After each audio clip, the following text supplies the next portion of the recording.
One of the sequels of my contact with the RSS BJS was that after we had to close down our anti-communist work, I was offered a BJS ticket for contesting from the Khajuraho parliamentary constituency in Madhya Pradesh during the second general elections in 1956-57. The local RSS worker, who was the manager of my campaign, had secured an assurance for support from the PSP.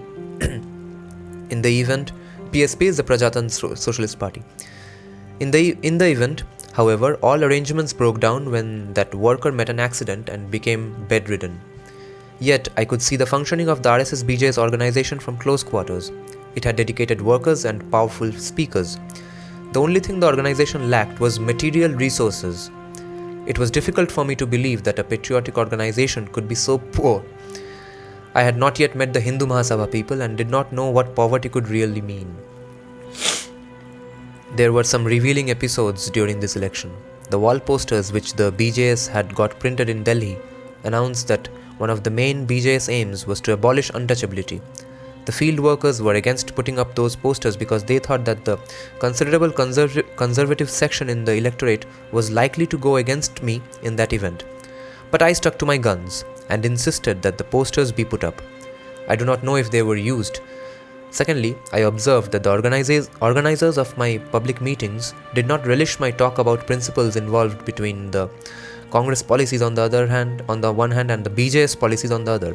They asked me again and again to go for the congressmen as dishonest socialists and secularists while presenting the BJS as an honest adherent of socialism and secularism.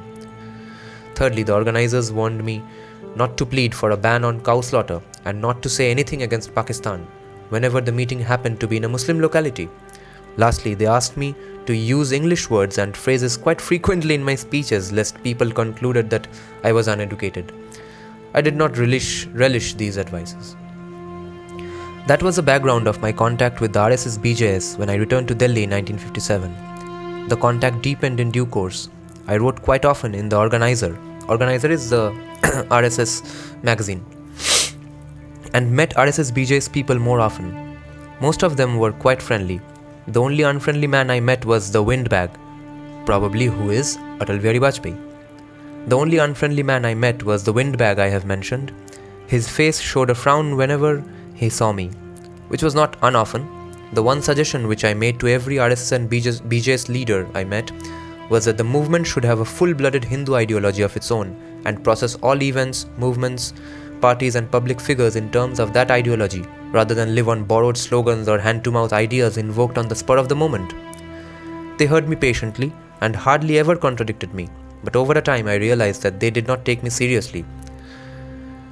Most of them were convinced that organization was all that mattered, and ideology was of little use. I was sure that they were greatly mistaken.